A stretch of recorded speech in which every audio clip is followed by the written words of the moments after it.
예, 신유의 뉴스 정면 승부 오늘 첫 손님은 국민의힘 조경태 의원입니다. 지금 전화 연결돼 있습니다. 조 의원님 안녕하세요.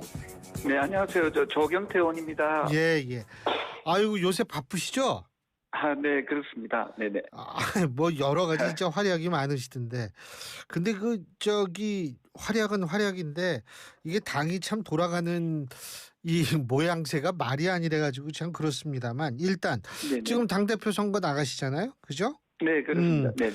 그 결심을 하게 된 이유가 뭐세요?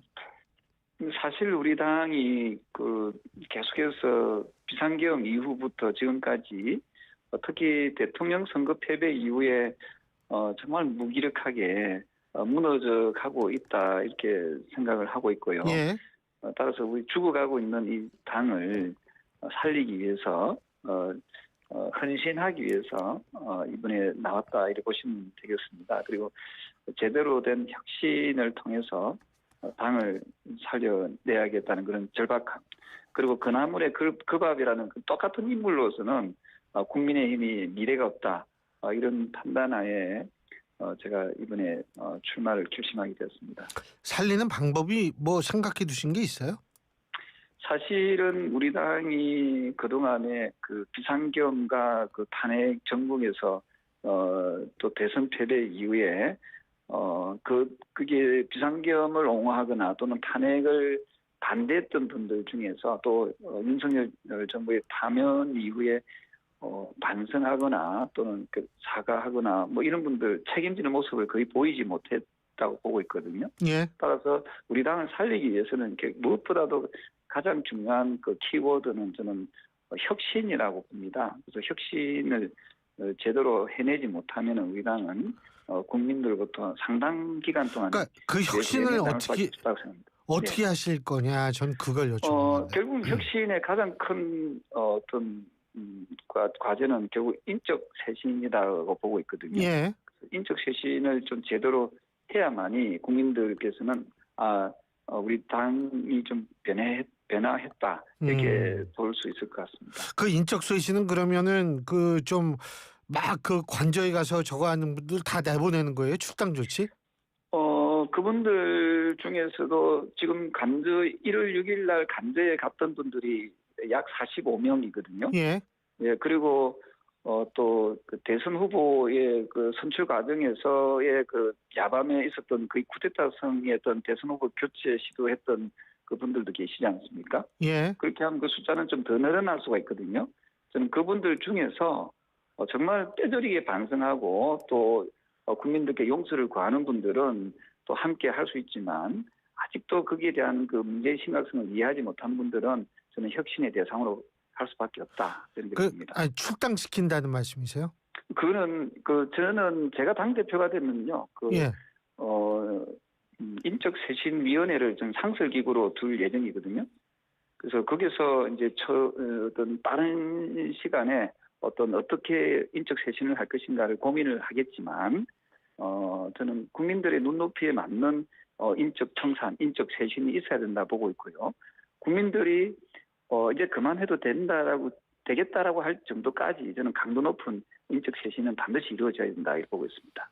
아니 제가 왜 출당을 여쭤봤냐면 뭐 국회의원들이야 지역구에서 뽑아준 거니까 일단은 임기까지는 그냥 계속 갈 수 있는 거 아니에요? 그게 어떻게 인적 쇄신이 될 수 있나요?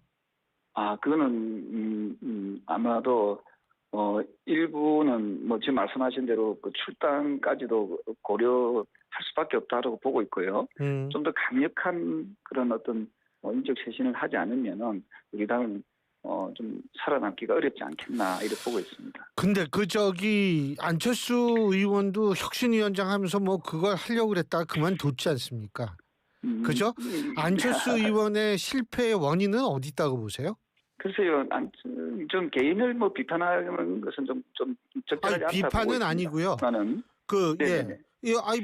나중에 당대표 돼서 성공하시려면 반무연 교사가 있어야 되는 거니까요. 네네, 저는 그 안철수 의원의 어떤 그 스탠스가 저는 아주 불확실했다고 보고 있거든요. 혁신위원장을 맡았으면은 그게 좀 부합하는 그 혁신안을 혁신위원들과 회의체를 통해서 어떤 도출해 시켜 내었어야 예. 되는데 저는 그러지 못했다고 보고 있고요. 음. 그 안철수 의원은 처음에 발언했을 때는 가장 중요한 것은 백서라고 했거든요. 대선 백서. 예. 혹시 기억나실지 모르겠습니다만. 예. 근데 대선 백서를 먼저 하고 그 다음에 이제 혁신안을 그 안에서 혁신안이 나오면 그것을 새 지도부가 해야 된다라고 말씀을 하셨는데 갑자기 이제 사퇴를 해버렸잖아요. 근데 조금 저는 이해가 안 되는 것이 단 한 차례의 회의도 없이 그렇게 불쑥 사퇴한 부분은 상당히 좀 아쉬운 대목이죠. 만약 안철수 의원 지금 당권 도전 선언했잖아요. 근데 이제 만일 당대표가 된다 그러면은 어떻게 그 막 인적 쇄신 성공하고 막 그렇게 할 것 같으세요? 제가 예, 안철수 의원이 만일 당대표가 된다라고 가정했을 때에는 성공적인 네. 당대표, 인적 쇄신과 혁신과 청산을 모두 처리한 당대표 이렇게 기억될 거라고 평가하십니까? 저는 글쎄요, 우리 당원들께서 예. 과연 어떤 당 대표가 제대로 된 혁신을 할 것인가에 대해서는 아마 답은 나와 있다라고 보고 있거든요. 예, 그래서 적임자 제대로 된 혁신을 할 수 있는 적임자가 누굴까? 저는 그 답은 나와 있다 이렇게 보고 있고요. 그 점에서 제가 계속 말씀드리지만은 우리 당이 그동안 12.3 비상계엄에서 또 탄핵 정국에서 또 대통령 선거 기간 중에서 바른 말하고 꿋꿋하게 소신을 지킨 그 인물이 저는 당 대표가 되는 것이 당의 체질 개선에도 도움이 된다 이렇게 봅니다. 아니 한동훈 전 대표하고 잘 가까우시잖아요, 그죠? 나오시기 전에 상의를 하셨어요? 저는 우리가 우리 당이 가지고 있는 고질적인 부분이 이제 개파에 의해서 엮여 있는 거거든요. 예. 좀 개파를 좀 청산해야 된다 보고 있고요.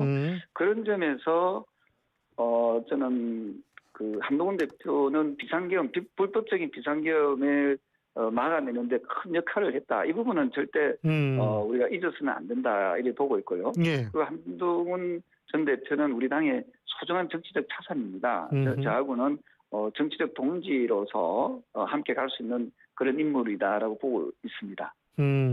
만일 한동훈 전 대표가 출마를 하게 된다면 조경태 의원님께서도 같이 그냥 경쟁하실 생각이세요? 아니면 이게 한동훈 전 대표가 나오면 이거 조금 만나서 정리를 할 필요가 있다 이렇게 생각하실 겁니까? 어떻게 보세요? 우리 당이 저처럼 또는 한동훈 대표처럼 좀 건강한 목소리를 낼 수 있는 정치인이 많으면 많을수록 좋겠죠. 아무래도. 예. 그래야만이 우리 당이 전당대회 흥행도 또 저는 이어진다 이렇게 보고 있고요. 예. 그런 과정에서 저는 좋은 결론들을 계속 이어서 만들어 낼 필요가 있다라는 생각을 합니다. 그래서 저는 국민을 위하는 마음이 한동훈 대표나 저나 똑같은 마음이다라고 봤을 때 저는 함께 얼마든지 정치적 동지로서 갈 수 있다 이렇게 봅니다.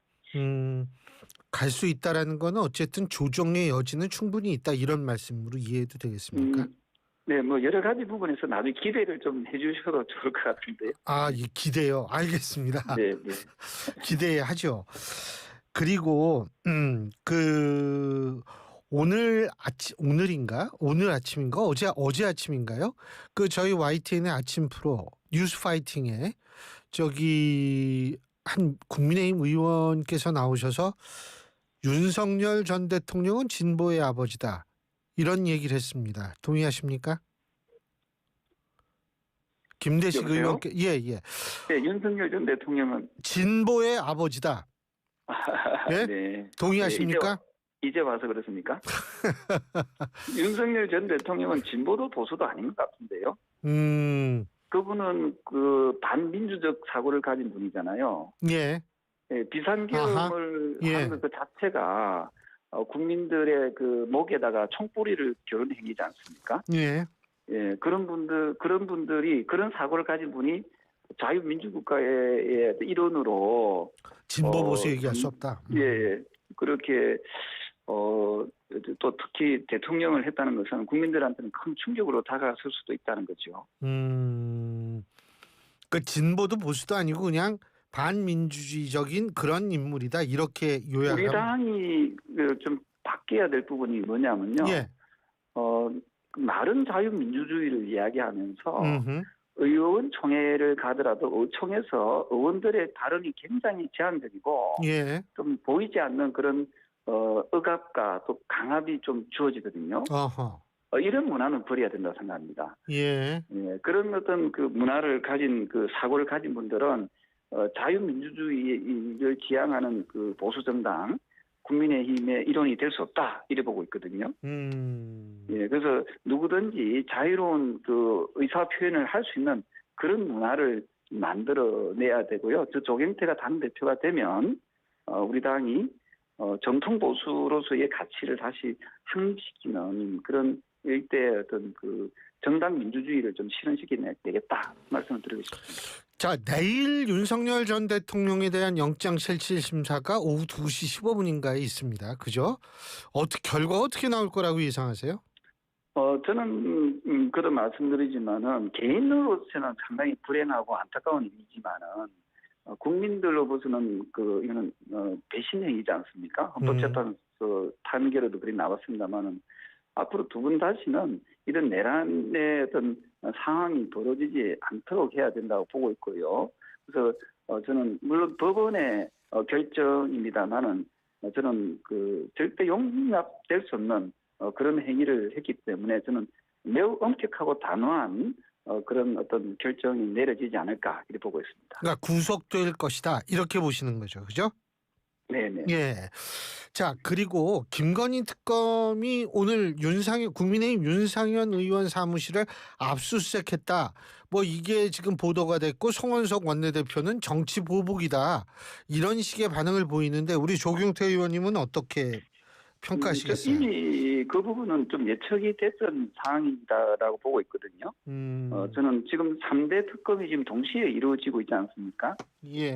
저는 이 김건희 특검보다 더 어찌 보면 강도 높을 수 있는 부분이 바로 내란 특검이라고 보고 있거든요. 그 내란 특검이 본격적으로 수사가 진행이 된다면은 우리 당은 훨씬 더 어려운 상황에 돌입될 수밖에 없다라고 보고 있고요. 그리고 이러한 위기 상황을 잘 극복을 해내야만이 저는 우리 당이 존재할 수가 있습니다만은 지금의 모습을 가지고는 이 위기를 극복하기가 대단히 한계가 있다 이렇게 보고 있습니다. 그 얘기는 지금 그 특검의 수사 대상, 조사 대상이 될 수 있는 분들 상당수가 당내에 존재할 수 있다. 이렇게 이해를 하면 되겠네요. 그죠? 네, 예를 들어서 지난 1월 6일자 예. 위헌적인 불법적인 그 대통령 체포를 집행하기 위해서 영장 집행을 하기 위해서 간저로 갔을 때 그걸 막아선 분들이 무려 45명이지 않습니까? 국회의원이. 네, 그분들 역시도 다 내란 특검에 의해서 수사 대상에 올 수가 있고요. 그런 상황에서 우리 당이 나아가야 될 방향은 결국은 좀 더 단호한 그 인적 쇄신으로 이어질 수밖에 없지 않는가. 또 이어져야 되고요. 네, 그런 상황에서 정말 위기에 지금 처해 있는 당의 모습을 이번 전당대회를 통해서 좀 변화된 모습을 통해서 그 위기를 극복해야 된다. 저는 그렇게 봅니다. 자, 지금 이재명 대통령의 그 지지율은 허니문식이니까 아무래도 높은데 지금 이제 청문회 슈퍼 위크가 이제 열린다 이런 얘기 하지 않습니까? 그죠? 일단은 그 조경태 의원님이 보실 때 이 청문회 사실 지난번 김민석 총리 청문회 때도 국민의힘의 소위 말하는 전략적 실수 큰 게 두 개가 있다라는 분석이 있거든요. 근데 어떻게 이번엔 좀 달라질 거라고 보십니까? 이번 청문회, 이 장관들 청문회는? 아마도 총리 청문회보다는 이 장관 청문회는 좀 김이 좀 더 빠질 것 같거든요. 그리고 특히 이재명 대통령의 지지율이 지금 60%가 넘지 않습니까? 네. 그러면 왜 높은 지지율을 보일까라고 했을 때 크게 두 가지가 작용하고 있다 보거든요. 첫 번째는 말씀드린 허니문데이, 그러니까 정권 초기에 대한 국민적 기대감이 있고요. 네. 두 번째는 국민의힘이 워낙 못하니까 음. 또 거기에 대한 또 반사이익, 그 국민의힘이 상대적으로 못하니까 결국 견제를 하는 그런 그 지지가 떨어지면서 그게 지금 현 여당과 또 음.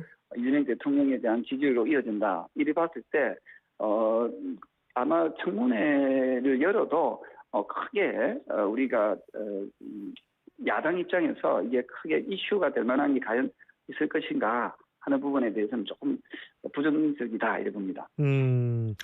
아니 사실 국민의힘이 지금 워낙 좀 상황이 그렇잖아요. 지금 백의학이 무효한 상황인데 이런 얘기도 많이 나오고 있는데 지금 청문회가 원래 야당을 위한 하나의 그 판이다 이런 얘기가 있는데 그거를 살리기가 좀 힘든 상황이다. 그죠? 이렇게 보시는 거죠. 근데 지금 왜 그런가 하면은 지금 이제 세 가지의 그 특검이 지금 동시다발적으로 지금 이루어지고 있지 않습니까? 또 그런 상황에서 아마도 의원들이 상당히 좀 심리적으로 좀 위축될 수밖에 없는 그런 상황이라고 보고 있고요. 그래서 저는 이번에 그 새 지도부를 뽑는 전당대회가 저는 국민들께 기대와 희망을 줄 수 있는 그런 전환점이 되어야 된다. 단순한 그냥 뭐 새로운 인물, 그나물의 그 밥의 어떤 인물을 뽑는 그런 어떤 전당대회로 가서는 우리 당의 위기는 훨씬 더 커질 수밖에 없다. 그래 봅니다. 그렇죠. 지금 조경태 의원님이 판단하실 때 이재명 대통령 지금까지 한 달 좀 넘었는데 어떻게 평가하십니까? 예, 지금 평가하기에는 아직까지 이르다 이렇게 보고 있고요. 예. 한 6개월 정도는 아하. 좀 지켜봐야 되지 않을까. 예. 그 사이에 우리 당이 어떻게 정신 차려서 혁신을 하고 국민들께 비전을 제시하느냐 하는 데 따라서 좀 상대적인 그런 달라짐이 있을 것 같거든요. 가장 저는 이재명 정부에 주목하는 부분은 한미 이 어떤 그런 관계이거든요. 이 관계를 외교 관계를 어떻게 지혜롭게 극복해 나가느냐 이 부분도 좀 흥미롭게 좀 지켜볼 수 있는 그런 과제가 아니겠느냐 이렇게 봅니다. 지금 외교 문제 말씀하셨는데 그 트럼프 대통령이 그 서한을 보내가지고 25% 관세 그게 이제 일종의 기본 요금 아니에요. 거기다 더 붙이겠다는 건데 이거 어떻게 보세요? 지금 의원님께서는 한미의원연맹 회장이시잖아요. 그죠? 네네. 네. 어떻게 보세요 이거? 지금 상호 관세 발효 시점을 그 7월 9일에서 8월 1일로 연기했거든요. 예. 그러니까 이것은 무엇을 뜻할까라고 했을 때 아마도 그 우리나라와 미국은 좀 동맹 관계지 않습니까? 예. 따라서 미국의 입장에서도 동맹국들과의 조율이 필요하다 하는 그런 인식에 의한 조치라고 보고 있거든요. 예. 그리고 또 하나가 트럼프 대통령의 특유의 협상 전략이 반영되어 있지 않을까 이런 생각을 합니다. 예. 그래서 우리가 좀 더 그 미국과의 그 어떤 그 전략적 그 경제 파트너로서 잘 협상해 나가는 것이 대단히 중요하다 이렇게 보고 있고요. 저 역시도 한미의원연맹 회장으로서 이 사안이 감정적으로 감정적 갈등이 아니라 실질적인 대화와 조율을 통해서 해결할 수 있도록 최선의 노력을 다하겠습니다. 그 김종인 전 비대위원장이 미국 특사로 갔는데 그건 어떻게 평가하십니까?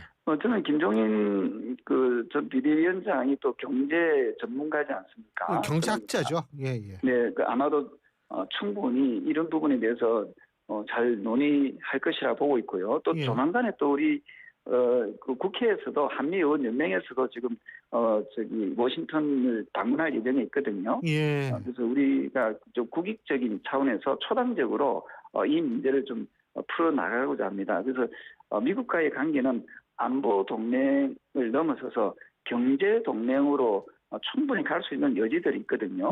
이런 부분을 저는 여야가 함께 머리를 맞대서 이 위기 상황을 극복해 나가야 된다 보고 있고요.